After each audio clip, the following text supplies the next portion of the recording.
Hello, my name is Adrienne Atkinson, and I am an indoor hydroponic gardener. I grow 80% of the produce that I eat, and I also grow flowers. So in this video, I am going to tell you the story of my flower garden. This flower garden is only 7 weeks old. Yes, I purchased the Garden 4.0 and I planted it on February 1st. January 31st is when I assembled it and planted it between January 31st and February 1st. And today, 7 weeks later, I have a full flower garden. So you may be wondering, why plant flowers? I have vegetables and I really enjoy growing the vegetables and cooking them and eating them, knowing that my food supply is safe and nutritious. But the flowers make me feel good. Every morning I get up to see what has bloomed. Did the sunflower open? Did the zinnia, the coral zinnia, has it come yet? I look forward to them. I love the white petunias, the snapdragons, and today I'm going to give you a tour of this garden. Every day I'm just amazed to look at it. It's just a beauty to behold. So I'll show you a picture of how this corner looked before I planted the garden, and I saw the flower garden on a YouTube video, and I said that would look beautiful in the corner where I used to call it the parrot corner because there was a parrot light. And so I moved the parrot light and planted this garden home 4.0, and I call it my flower garden. So let's go through and identify the different plants, and I'll tell you a little bit about them. So I initially, when I got the garden, I assembled it as I'm showing in the side video. I assembled it and I put the little cups, the little cubes in the different holes. And on their website, they have a recommendation of where to put each one because the lighting is different on this side of the garden as opposed to the center of the garden. So those needing more sun would be here. Now, the garden florist,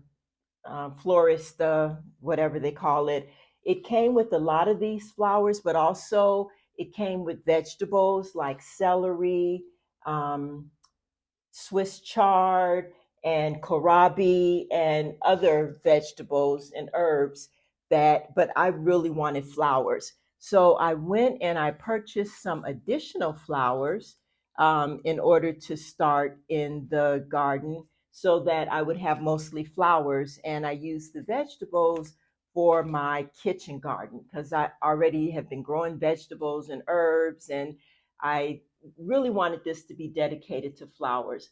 So there are still a few vegetables which will be going away as I get more and more flowers. The vegetables will go away. This one is Some of them are just pretty. Like this one is a pink celery. It has beautiful leaves, and it's just beautiful. Let me let me show that to you a little bit closer here so you can see how beautiful the stem is. And the same with the chard. Look how beautiful that orange is against the green. It almost looks like a flower within itself.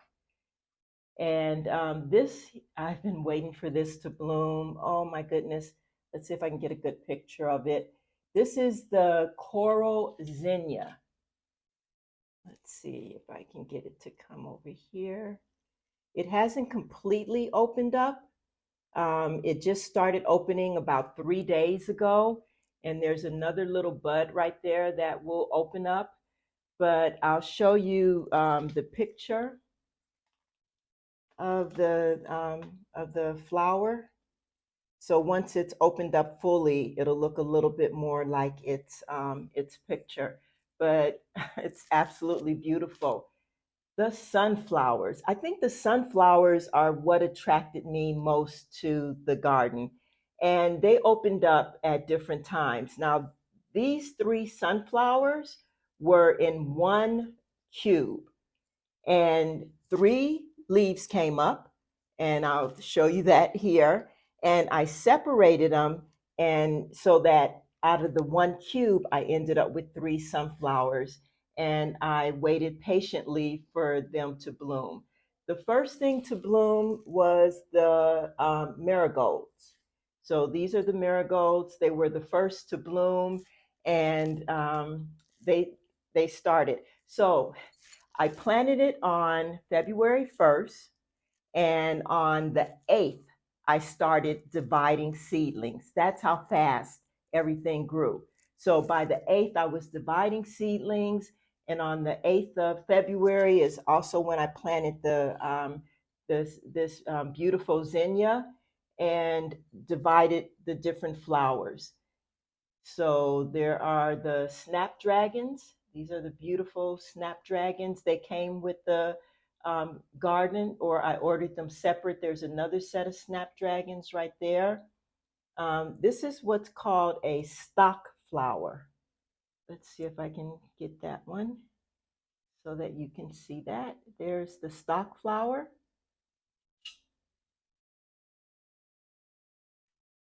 And I have, what else do I have growing here? Now, some of these other ones, like the celluliosa, which I'm not familiar with, it's just growing a lot of leaves, and I've been doing a little research on it. It's also called a coxcomb, and I've been doing a lot of research on it, trying to figure out when it's going to flower. And it's just getting tall, and it's taking up a lot of room. There were actually three of them, and I took the third one is over here in an arrow garden. So I took the third one out in order to have room for my hibiscus. So this is going to be when this blooms here. If I can show that to you. This one right here. It's going to be a hibiscus. I'll show you what it's going to look like, what the flower looks like for the beautiful hibiscus. And so the coxcomb and the stock flower. And this is going to be a calendula, also some type of a marigold. So I also downloaded an app because there were certain things growing, like this guy up here, and I didn't know what it was. And so I downloaded an app. It's a wonderful app. I'll show you some screenshots of that app and how it identified my flowers. I downloaded several flower ID apps, and this one is the one that got them right. A lot of the other ones did not detect them properly, but this one was absolutely dead on in detecting.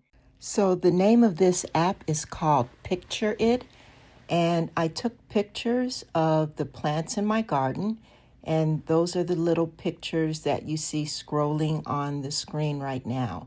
So these are the plants that I was just showing you in the garden, and it identified them. And also, for example, my hibiscus, I was able to see what the flower will look like. So I clicked on it, and it shows pictures of the flowers, talks about the care for the plant. The only bad thing is that it's referring to these plants as if they were all growing in soil, and mine are growing hydroponically.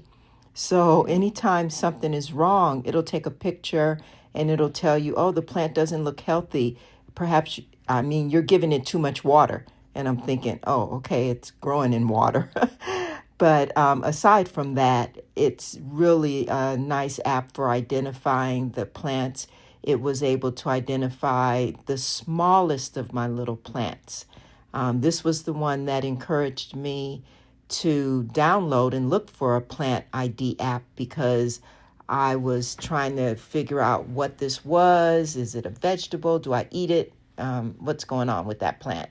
And for example, here's a picture of my little impatient, and they were able to bring that up, and I'm able to see pictures of what that flower will look like. Here, it's coming up right now. There it goes. That's how it looks in my garden right now. And someday in the future, in the very near future, at the rate things are going, this is what the flowers will look like. Um, the app has a lot of things available in it, diagnosing plants, and it's quite a bit. It's free to download, and you can have it for like 10 days or something like that, in which you could definitely, I got this all done in one day, but I really like the app, so I'll probably keep it because there's a lot of other interesting information in the app about regional flowers and other flowers I may want to try in my garden. Um, so, yeah, this is the app. It's called Picture It. And so I also have some little flowers that are growing that are going to come out soon. And then also in the tray, I want to do some echinacea coneflower. I used to grow that in my outdoor garden. And then I have some little Johnny jump ups, is what I used to call them. Yeah, Johnny jump ups, is that's what they're called. Violas. And so I have some of those in the tray down here, which I will try to find a place to put them. I am concerned because of all the foliage, how the newer plants are going to grow. Um, I think they'll just end up putting them in the top. Now I've rearranged this so many different times as the flowers have been growing. I've been rearranging it, and it it is a pleasure to grow flowers. It is truly a pleasure, and it just makes me feel good. That's why I grow them. So that's pretty much it for this video. This is a tour of my flower garden, and I hope you've enjoyed it. I will see you in the next video. Bye for now.